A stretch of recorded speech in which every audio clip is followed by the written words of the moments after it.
Ward 34 Councillor Maharaj, who's here. Ward 35 Councillor Bowman, and Ward 36 Councillor DP. Now, the representatives of the public structures who are present today, the business fraternity, members of the community, the CFO, Chief Financial Officer of our municipality, Mr. Mnguni. I'm sure you are happy to see the new CFO because you haven't been able to be with him. Because we had a CFO who have served more than 40 years in this municipality, Dr. Krish Kumar, who left the municipality. So this is the man who took over the baton from Dr. Kumar. By the way, he was groomed by Dr. Kumar as well because he worked for this municipality. He's a qualified chartered accountant, so he does his work. For now, we are happy, we are satisfied with what he is doing. We always call somebody new up until the year ends, then we'll say you are old after a year. So thank you very much, CFO. And all officials present. This meeting, it's a meeting which we are obliged to call as the city to ensure asibingelele kunina nonke nikhona sanibonani niyaphila siyabonga ngizozama ukuthi ngikhulumise zombili ilimi ukwenza ukuthi singasali sonke. This meeting is a meeting that the constitution of this country binds us to convene to ensure that since we are in a constitutional democracy, that public participation is guaranteed. It is not by our choice, whether we like it or not, to call such sessions, but they are part and parcel of our democracy, which is maturing, that members of the public should fully participate in shaping their lives. It should not be the council that imposes things to you as citizens, but we must come and listen to your needs and also allow you to make your valuable inputs so that we'll be able to take those into consideration when we finalize the budget. Now we are at a stage of presenting a draft budget. By the 30th of this month, we'll be approving the budget. That will be the final budget. So therefore, we wish to apologize for the delays. You know what were the causal factors of these delays were the floods, because we scheduled these hearings so that by the 15th of this month, we are done with all the consultations. Unfortunately, floods that visited us, we had to reschedule some of these meetings. So we hope that you'll accept our apology. Yes, my name is Mxolisi. Mangathi ngumxolisi ngiyaxolisa. Ngithemba ukuthi kuzwakala. Siyaxolisa ke kulo ndawo ukuthi kuthatha isikhathi ukuthi sifike la. We must also indicate that this process of budget will be a very difficult process, because whilst we were in the process of consultations, then the floods imposed themselves to our city. Remember that we crafted a draft budget in March. By the 25th of March this year, the council approved the draft budget. So now that draft budget needs to take into cognizance. It needs to take into cognizance the issues pertaining to the floods and the damages that we have incurred during this flooding period. And recall that these floods have damaged our infrastructure. It's water. There are many areas, communities which were left without water immediate after these floods. There are many communities who were left without electricity after these floods. So therefore, it requires our urgent intervention to ascertain that we restore services to our communities. If I can make a reference to this,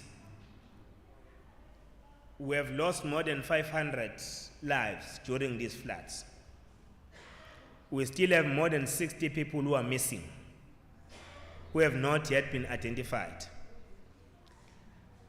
We have schools and clinics and hospitals which were unable to continue to deliver services like water and electricity, so we had to restore such services. Some of the interventions are temporal interventions where we agreed that in the meantime we need to mitigate whilst we are still solving the major infrastructural challenges, but let us put short-term measures so that we start restoring electricity, we start restoring water to different communities. If I can make an example, in Maran Ridge, the power station was banned, which was as a result of the floods. Now, when that happened, all the areas in the west that are supposed to be serviced by that power station were remaining without any service. They were dark. So we had to put short-term measures, and in many other areas where our power stations were severely damaged, we had to put those short-term measures to restore these services. So when we deal with this budget now, we need to do what we call a balancing act, where there were service delivery matters which were already budgeted for. So now you need to review the budget so that you cater for the damages by floods, so that you don't have communities remaining without these critical services. There's a balancing act that we need to make. So in your own locality, and there are councillors here, don't come and attack them if they inform you that we're supposed to do this project, but this project is no longer going to be done this financial year because we've got to redirect financial resources and cater for other damages that have occurred in our areas. So that is a plea that we want to make with all of you. Uzobanzima ke umsebenzi wethu wokwenza lesabelo zimali ngoba sisenza ngesikhathi esibi sihlaselwe yikhukhula, and ikhukhula imaneza bulala inqalasizinda zahamba nemizi yabantu, zahamba nemphefumulo, kukhona ngisho abantu abangakatholakali kuze kube manje.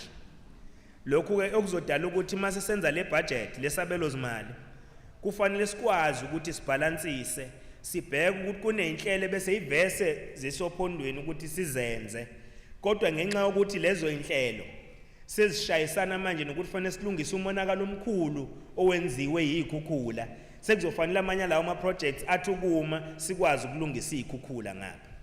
Ngithemba ukuthi sindawonye. Are we still together? Whilst we do that, but we still carry a very critical role as a municipality and citizens of this city. Because when we talk about eThekwini municipality is composed by you as residents. It's composed by us as councillors who are elected to serve in the council. It's composed by businesses who operate around the municipalities. It's composed by NGOs, CPOs, everybody, all stakeholders that operates in the city and everything that exists in the city. So therefore, we all carry the same responsibility of ensuring that we create a conducive environment which give guarantees to the investors that we are still an investment destination, but that should not be about just commitments and pledges that we make. It should be finding expression in our own deeds as people of eThekwini.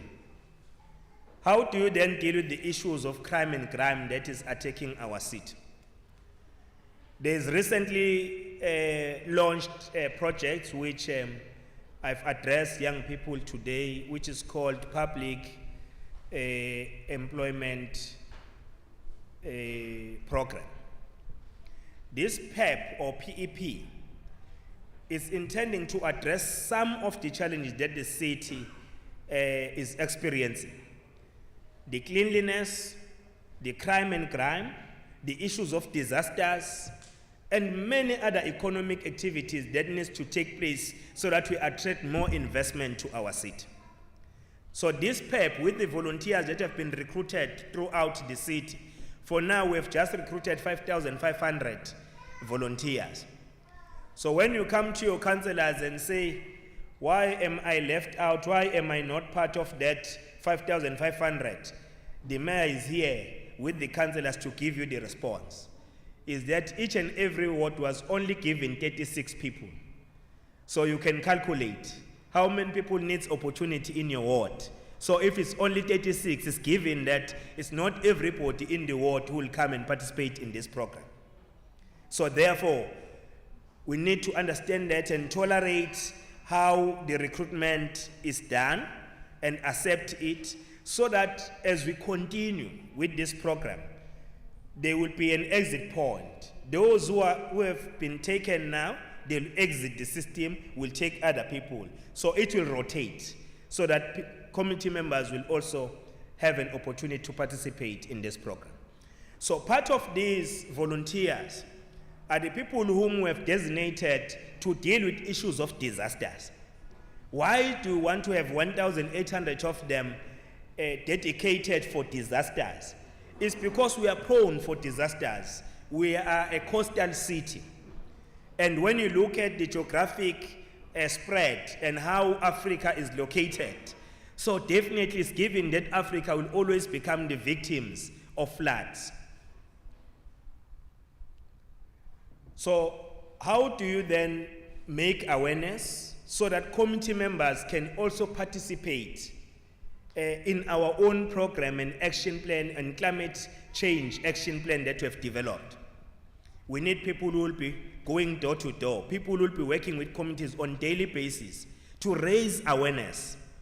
If you drink your Coca-Cola now, you take your 2 liter, just throw it to our stormwater and drainage system, you must know the implications of that.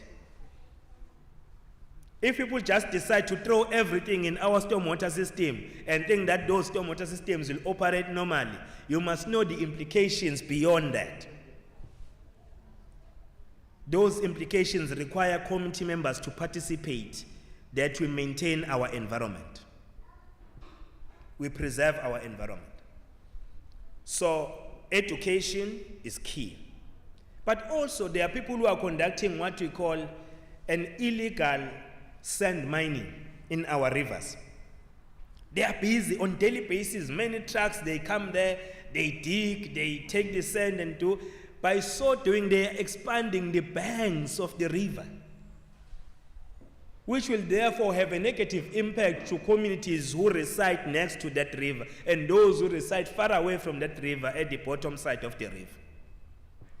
So that's a kind of education that we should be intensifying as a city, so that each and every citizen participate in making sure that we preserve our environment, at the same time we save lives. Because what must become our primary objectives is to save lives. It's not a small thing to lose 500 people in a month. 500 people. It's not a small thing. So we need to deal with other things. There are technical things and engineering things which our engineering teams will have to move with a speed, and the attention that we must bring to our aging infrastructure, so that our infrastructure works properly and it is able to resist, especially whenever floods visit us. Our infrastructure must be resilient of these floods. Now, there are major interventions which we are putting in place to ensure that we respond to that. We are happy in terms of maintaining our city and repositioning our city as a tourist destination. We have lost about 30,000 visitors during the floods, because floods visited us when, you remember that we had Good Friday, so we're supposed to be having people who come and visit us and spend money in the city. We have lost about 75 million rands during that period. But does these floods need to suppress us as a city, not to reposition ourselves as a tourist destination? There's an answer that we need to provide. The answer is no. We need to show our resilience as a city. We need to show that whatever floods, whatever disasters that we have met, we have experienced as a city, but they are not going to make us to fall as a city, but we take that as an opportunity to rise rather than falling. So we need to reposition ourselves. Hence, we have seen Travel Indaba, Africa Travel Indaba, with more than 3,500 delegates happening here in ICC, even during this period of floods.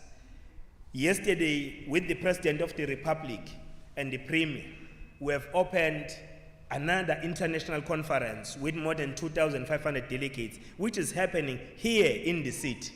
So it shows the resilience of people of eThekwini and ourselves as a city that with all odds, against all odds, we are going to rise, we are going to rebuild, and when we rebuild, we are going to emerge victorious.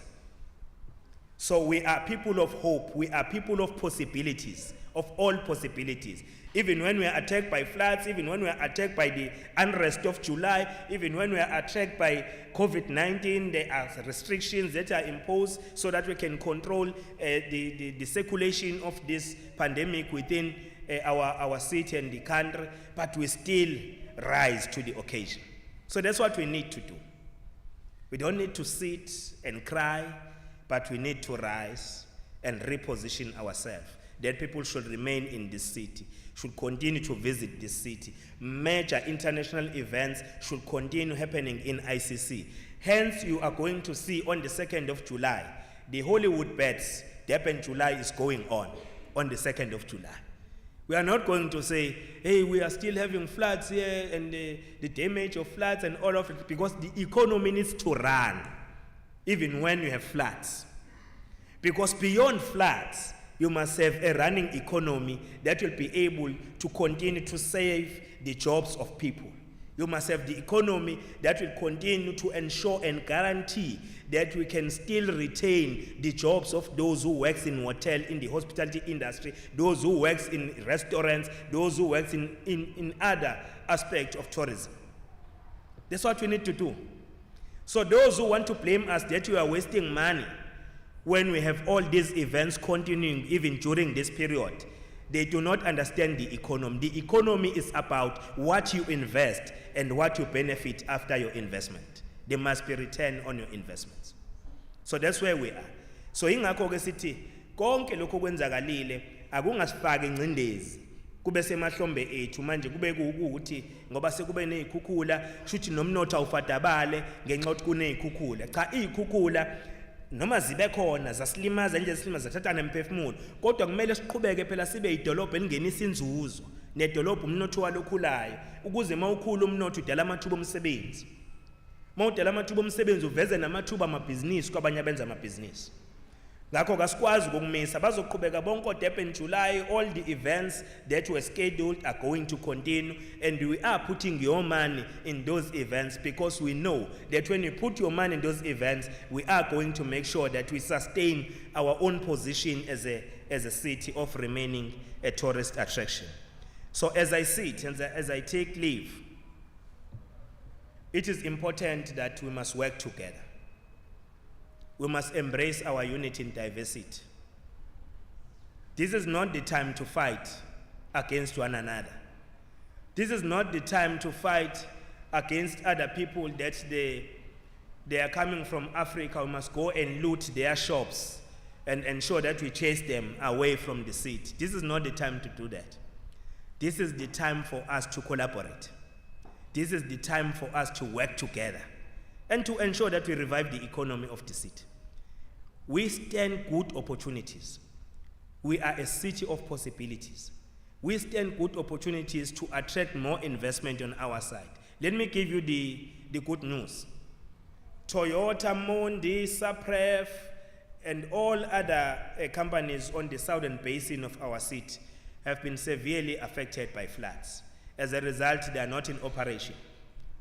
But the board of Toyota has taken a decision that even with all the difficulties that they've seen during these floods, and which have affected their own productivity, but they are still going to maintain their investment in eThekwini. Those are good news. I'm not too sure whether they are bad. Are they bad? They are still going to work here in this city. So we are going to save the 8,000 jobs of people who work for Toyota in eThekwini and many other companies. So we met with them, with President yesterday and the Premier, and we are going to continue to work together with them to ensure that we create a conducive environment for investments, and we also create a conducive environment for tourists to come and visit us. But we must also create a conducive environment for our citizens to access water, to access electricity, to deal with the roads that have been closed by floods and the bridges that have been damaged. Once we restore those infrastructural challenges that we have experienced, we'll be able to rise as a city. With those few words, you are all welcome. Thank you very much.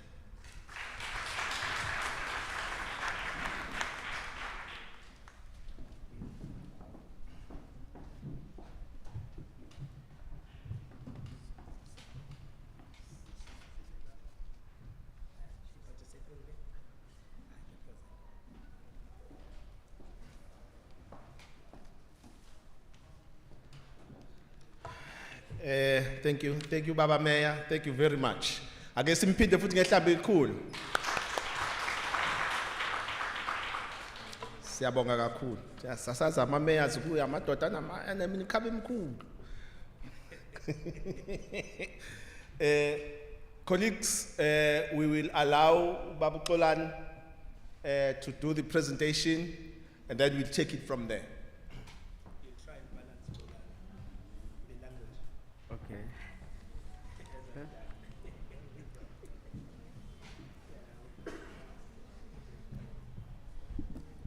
Good afternoon. Sanibonani. Injani? Siyajabula nathi ukuthi sibe nani. My name is Xolani Mhlongo, ngiqhamuka kumnyango wesabelo simali emkhandleni weTheku. Xolani Mhlongo from Treasury. So we're responsible for the preparation and consolidation of the budget. So before we basically begin these talks, I think a lot of has been covered by the mayor in terms of the devastation that has been experienced by the city. Maybe before I commence the presentation, I would like us to maybe take a moment, just a minute, to pay respect to those family and friends that we lost through the disaster.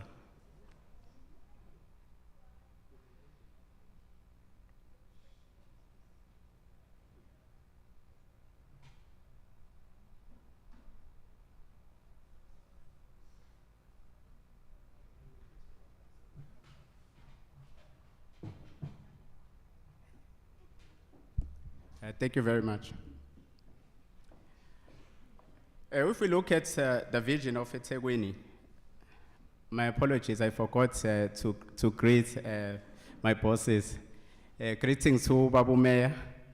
My apologies, the councillors. We're meeting again. We did meet them today during the day. The leadership of the city, my boss, the CFO, and all other DCMs and head from other departments in the city, all other officials. All protocols observed. Before I begin, the vision of the city is that we want to be the most livable and caring city by 2030. Then when you look at that, such a good vision, what do we require in order for us to be able to achieve that vision? One of the main things that is important is that we must be able to grow the economy, because we cannot be a livable city if, for example, there's no job opportunities in the city. So it's important that we grow our economy. It's important, again, when we talk about the attraction of investment, that we have such infrastructure, such capacity that we can draw in investors so that they can be able to invest in our city and create those job opportunities. At the same time, even with those job opportunities, there needs to be that form of diversity so that all of us can be able to get opportunities, whether in creative arts, whether in manufacturing or any form. There must be those opportunities being created. Hence, one of the examples that was made by the mayor in terms of tourism, as an example, that sometimes we have to host events so that we can be able to activate the economy in those sectors. So it's important that all our sectors, we have an impact in terms of activating and creating that economic activity. So the issue of bringing services, because again, to be livable, all our residents must be able to have access to services such as water and electricity, as well as roads in terms of infrastructure. Those are some of the things that we have to ensure are taking place in the city, and we are able to implement, and therefore we can be able to achieve that objective or vision by 2030. Uma ngizohumusha lana ngesiZulu, ngasho ukuthi iTheku lifuna ukuba idolobha elinakekela kunawo wonke, ukwedlula wonke eAfrika. Kuze sikwazi ukwenza lokho kubalekile ukuthi sikwazi ukuthi sikhulise umnotho, sifeze izidingo zabantu, kuze sikwazi ukuthi senze impilo esezingeni. Kubalekile ukuthi siqhubeke senza amathuba alinganayo kuzakhamuzi zawo wonke iTheku. Okunye ke sike sikwenze lana sine IDP esingasho ukuthi kwamasu alo leliTheku. Siye sikubize ngokuthi 8-point plan. Kule 8-point plan ngizobala nje izinto ezincane. Okunye kwakho yilokho okusuke kuthinta ukusimama kwezimali. Ukuthi kubalekile ukuthi sibe nezindlela eziningi zokwenza imali, ungeniso mali khona sizokwazi ukuthi le idingo zomphakathi sikwazi ukuthi sizifeze. Kubalekile nalapho ukuthi futhi nemali sikwazi ukuthi siyiphathe kahle, siphinde sibuyele nasemphakathini sizobika. Okunye kwakho ukuthi noma siwenza suletha lomnotho, kumele kubalekile ukuthi sikwazi ukuthi selicabangele ikusasa, noma kuhlaliswa abantu kumele sibahlalise abantu ngendlela yokuthi siyakwazi ukulicabangela ikusasa. As part of our strategy we have the IDP, and on the IDP we have an 8-point plan, and some of the things that are quite important on the IDP, if I were to name a few, is the issue of financial accountability and sustainability. As an example, in the year that we just completed to 2021, the city was able to achieve an unqualified audit report from the Auditor General. Part of our job, even when we are preparing a budget, is to ensure that every cent that is allocated on the budget is fully funded and we know exactly where the money is going to come from. So we take all factors into account when we prepare that budget.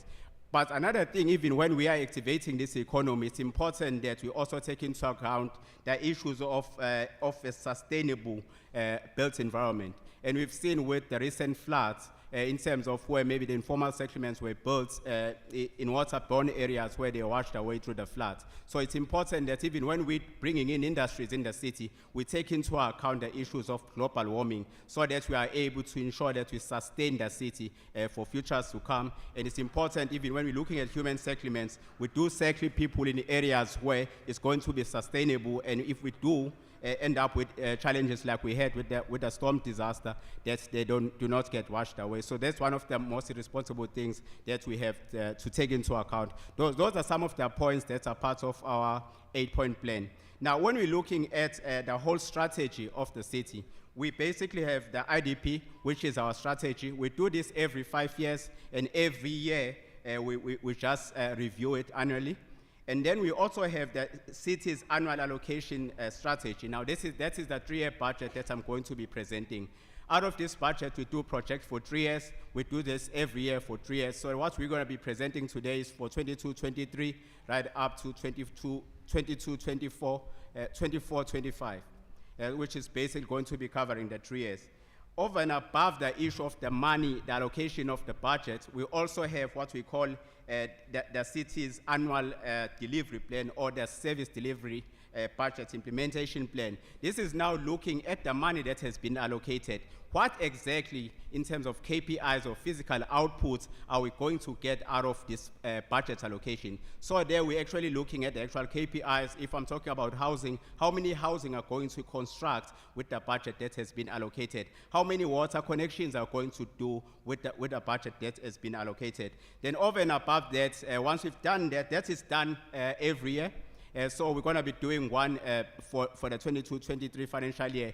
And then after that, we then have an annual report where we look at the previous year in terms of how have we performed. Given the budget that we went to the community and presented, how did we perform based on our actual performance based against our budget? So part and parcel of that in terms of our performance management, we have to also come back to the community and present in terms of that actual performance.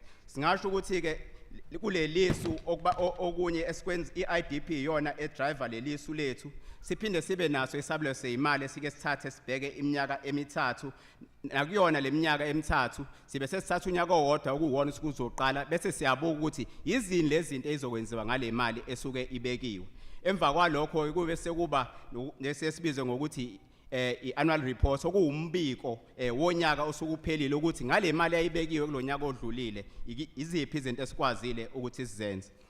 Now, as an introduction, as we're preparing this budget, so this budget was tabled in March per legislation, and then April and May we are required to go back to the community and consult on the budget, and this is a process that we're currently undertaking. So as we're preparing this budget, of course, one of the main things was to ensure that the priorities of the IDP are met.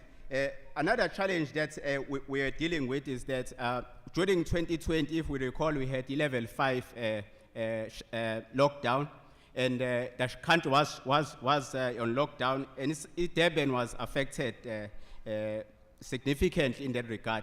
Out of that, even our collection rate in terms of debtors, because companies were closed, people were not going to work, and a lot of people even lost jobs. And if you look at sectors like the tourist industry, food and beverages, all those industries were completely shut during those hard times.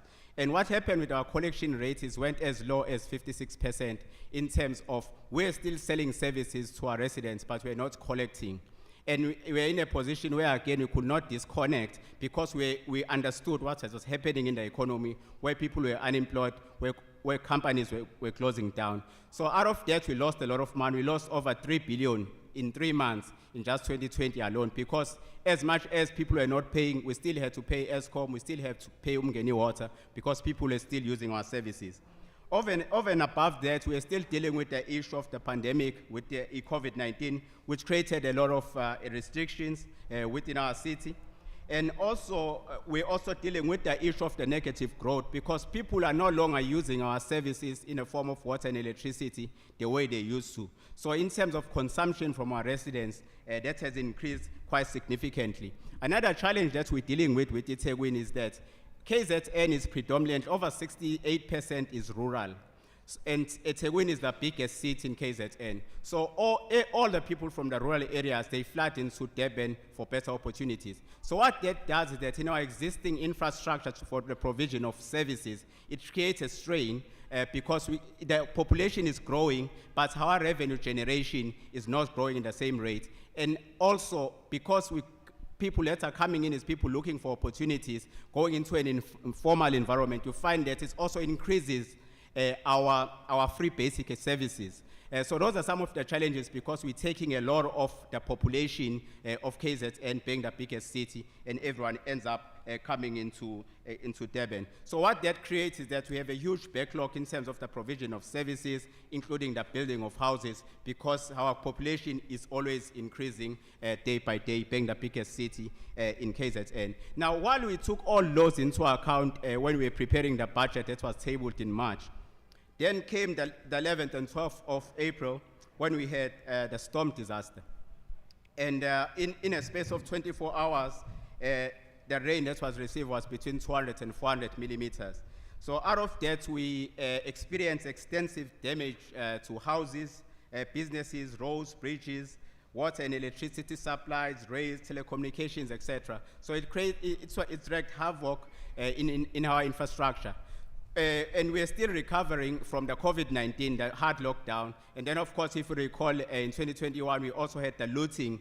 And we thought that was the final nail in the coffin in terms of our financial constraints. And then we had the storm disaster. So then it required us to go back, because the budget that was presented in March was basically did not take this into account, because this happened on the 11th and 12th of April. So it required us to go back and look at our budget and now look at what can we do as a city to respond to this disaster. So we had to go back and look at our draft budget in terms of reprioritization, so that we can allocate money in order to respond to the urgent and critical challenges that were created by the storm. Lokhu ke okushaye kakhulu ukuthi sayithatha zonke lezi zinto into account isikhathi senza isabelo seyimali ngoMarch, o COVID ne unrest leyenzeka ngoJuly sase sayitshela ukuthi hayi sesimile ke manje sesiyazi ukuthi sizokwenzani kule minyaka emithathu ezayo so masiqeda nje ukuyitheblisha ibudget ngoMarch 11 and 12 April safika ikhukhula sakhukhula yonke into kwase kuyasiphoqa ukuthi sibuyele emumva sobuka le imali ade siyibekile ukuthi singenza kanjani ukuthi sikwazi ukuthi sifeze le idingo eseyicreatewe ile ikhukhula yilokho okunye sihambile sahamba njengomkhandlu ukuthi siye kokwenza sezwa no president ekhuluma national ukuthi ikhona imali ezobekwa wakhuluma ngo1 billion ozobekwa for KZN for disaster okwamanje lezo imali azakafiki but in the short term kwakufanele ukuthi kube khona esikwenzayo kuze sikwazi ukuresponda because people have lost their homes abantu bahlele emahholo abanye bebengenawo amanzi nogesi imigwaqo ihambile so zonke lezo zinto bekumele sizenze and ngeke silinde ukuthi kuze kufike leyo mali ezobe iqhamuka from national government so out of the submissions that came because the land department went back after we had the storm disaster. And of course, it was announced that we'll receive $1 billion, but nothing has come through yet. But we had to respond immediately in terms of the needs of our people because excess roads were wiped away. I remember at Bayhead, as an example, trucks couldn't go through. People lost their homes, currently living at halls. So we had to respond as a city with immediate effect. Out of that, then we had to reprioritize the budget. With all the work that was conducted by land departments, 3.9 billion is currently estimated as the damage that was caused by the floods. So this 3.9 billion will be required in terms of responding to the most urgent and critical disaster damages. What we then did with the city, because we realized that the budget that we had was not sufficient, we then decided or proposed that the capital budget is going to be increased by 500 million so that we can be able to respond to the storm damages. And then the operating budget is going to be increased by 150 million rand. So this is going to be incorporated in the budget that is going to be going for approval before the end of this month. So i-budget noma isabelo mali salonyaka ozoqala kwabe sekuthi ke kuze sikwazi ukuthi siresponde kuwo wonke umonakalo lona owenziwe ikhukhula kwadecide ukuthi kule misebenzi eminingi sobe isabelo mali sisinyuse ngo500 million ngoba umonakalo wonke u3.9 kwadecide ukuthi umsebenzi eminingi yona sinyuse ngo500 million bese kuthi le misebenzi yatsuku zonke sinyuse ngo150 million lokho kuzokwazi ukuthi kusisize ukuthi kulesikhathi esincane esifishane sikwazi ukuthi sibuyisele ama services kubantu bakwazi ukuthi babuyele empilweni zabo ngendlela abayijwayele. Now uma sibuka ke sesiya kusona isabelo imali or budget i-budget le that was tabled at the end of March was 54.6 billion and the capital budget was 4.9 billion which makes around 9% and the operating budget was 49.7. So now what is being proposed is that the capital budget will increase by 500 million on this 4.9 to be 5.3 billion. And then the operating budget will further be increased by 150 million.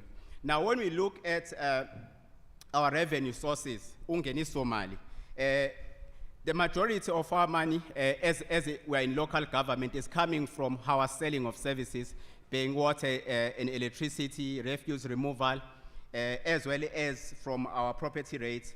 Our biggest ones are coming from the selling of electricity. That is our biggest revenue generator. Followed by our property rates, and then of course the other services or refuse removal or water follows. We also do get money from national government in the form of grants. Ungeniso mali lomkhandlu uwonke u49.7 billion. Eningi iqhamuka ekudayiseni ama services njengamanzi nogesi kanye nokukhokhela intela endlini. Izona lezo ingeniso mali ezinkulu ezu49.7 billion. Uma sesibuka ke in terms of our operating of our expenditure for the city, the majority, if we're looking at around 70 to 75% plus or minus of our expenditure, the majority is coming from bulk purchases, which is our water and electricity purchases from Umgeni Water as well as Eskom. Of course, out of this, we are price takers. If you recall, with NESA for electricity, we're proposing something around 20.5 increase on the electricity tariff.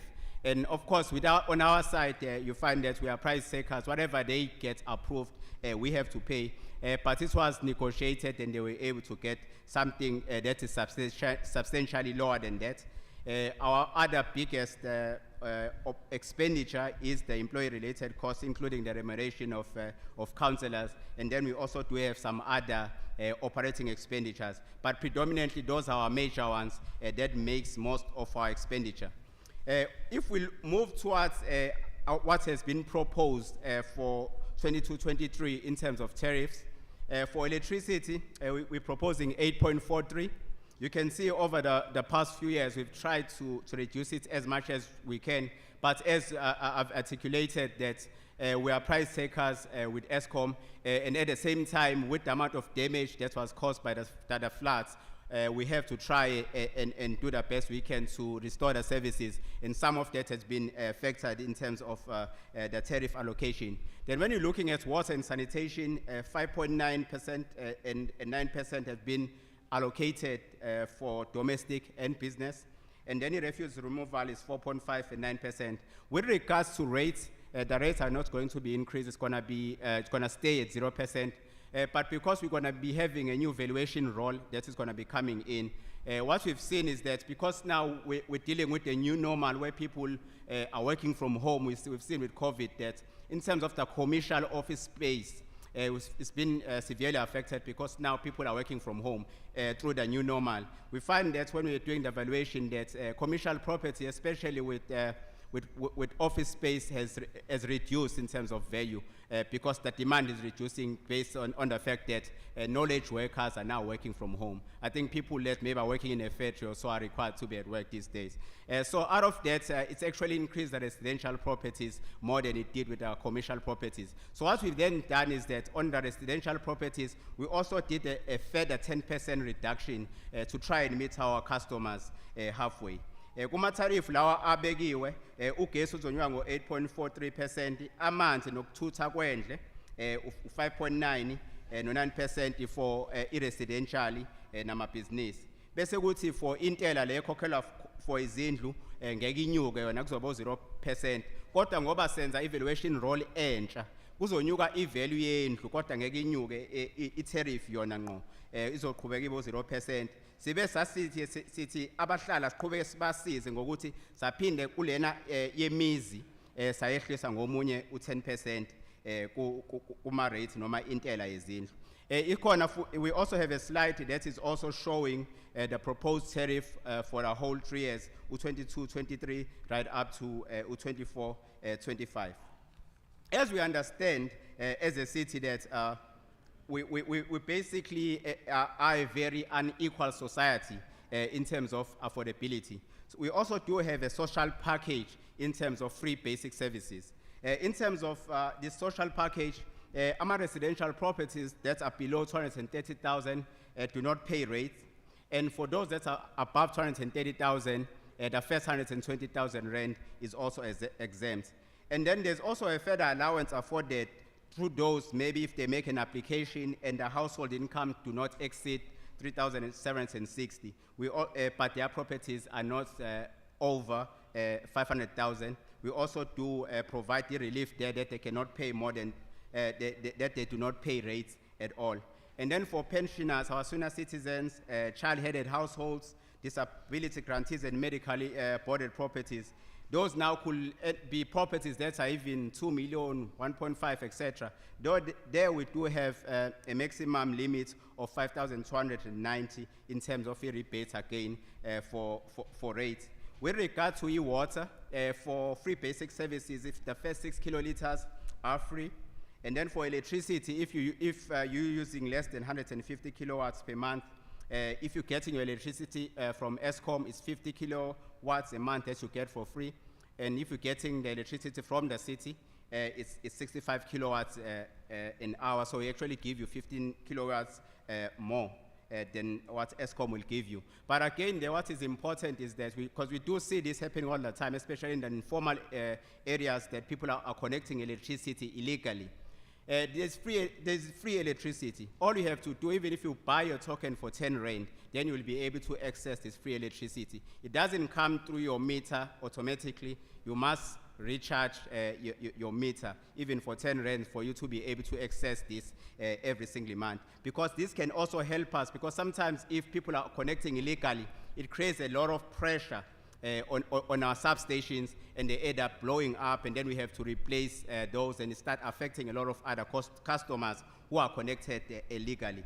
Ezinye lezi inkinga esiye sibe nazo lana kagesi ngoba ugesi ukhona ugesi wamahhala ugesi nje wamahhala u65 kilowatts uma uthenga kamasipala uma uthi uthenga ku-Eskom u50 kilowatts ugesi wamahhala kodwa kufanele uhambe uyoyithenga i-token ukuze ukwazi ukuthola nyanga zonke awutholi automatically akumele ke lapho uthi abantu bahambe beyoconnecta illegally ngoba kwezinye izikhathi ingane zize inyathele intambo zagesi ishone kwesinye isikhathi kuze iload ibe enkulu kakhulu kuma substations azaqhume kugcina sekukhosa imali eziningi amamiliyoni ukureplace leyo substation kodwa ubukade ungakwazi ukuthi uthole ugesi wamahhala ngoba isikhathi esiningi abantu abaningi endaweni ezinformal uthola ukuthi basebenzisa vele ugesi omncane ongaphansi kwa 150 kilowatts.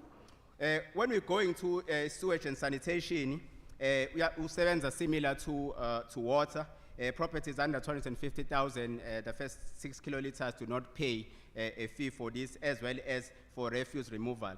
Now that we've seen that there are also a lot of areas that are developing, areas that were rural areas like Adams, Gomzinyathi, where people are going in the semi-rural areas and building mansions. Now there's a proposal of 100 Rand flat rates for these areas that's under the Ngonyama Trust, so that we can be able to recover some money out of the services that we are providing in those areas. There's still a lot of work that needs to be done again there, because if you're judging it by the houses, you can see that not everyone in that environment is an indigent. So there is something that is being done. At the moment, 100 Rand is being proposed as a flat tariff for those areas so that we can be able to provide services. With regard to job creation and skills, these are jobs opportunities that have been created within the city. 1,634 care workers that work in our pollution facilities. They predominantly in our informal settlements. 1,455 plumbing contractors that are working on a rotational basis again for water-related services. There's also been 515 community-based contractors that were able to employ 1,551 people for refuse removal. DSW was also able to employ 905 people under the EPWP grant. We also do have other programs such as Izibambele, poverty alleviation, which has been able to create 7,300 jobs. Okuhle kule Izibambele ukuthi bebe nama contracts 6 months sesikwazi ukuthi lama contracts siwa extend ukuthi abo 18 months okuzokwazi ukuthi kubanikeze ithuba lomsebenzi for 18 months bese siba nawonye abanye kuthiwa osihlanza imvelo laba abacleana imhosha nakhona sikwazi ukuthi ku create imisebenzi 800. Uma sesibuka ke lana we're going to the last part of the budget, which is for big jobs, which is the capital budget. So the capital budget that was tabled and proposed to council in March was 4.9 billion. This is the budget that we're going to further increase by 500 million to respond to the storm disaster. It will end up being 5.3 billion. And of course, we can see the allocation again in terms of the different departments that have been allocated: your housing, your engineering, transport, electricity, water, etc. Lana kule sabelo seyimali semsebenzi emkhulu 4.9 billion esonyusa ngo500 million uthubo 5.3 kuze sikwazalo owenziwe ikhukhula.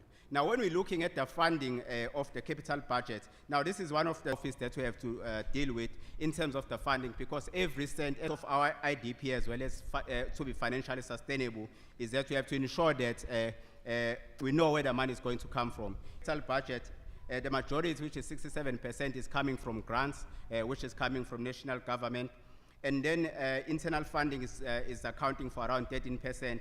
And then we're going to borrow R1 billion to fund the balance. What is being proposed now is that R1 billion borrowings is going to be increased by 500 million to 1.5 billion. And that is how we'll end up with our 5.3 billion budget for the capital budget.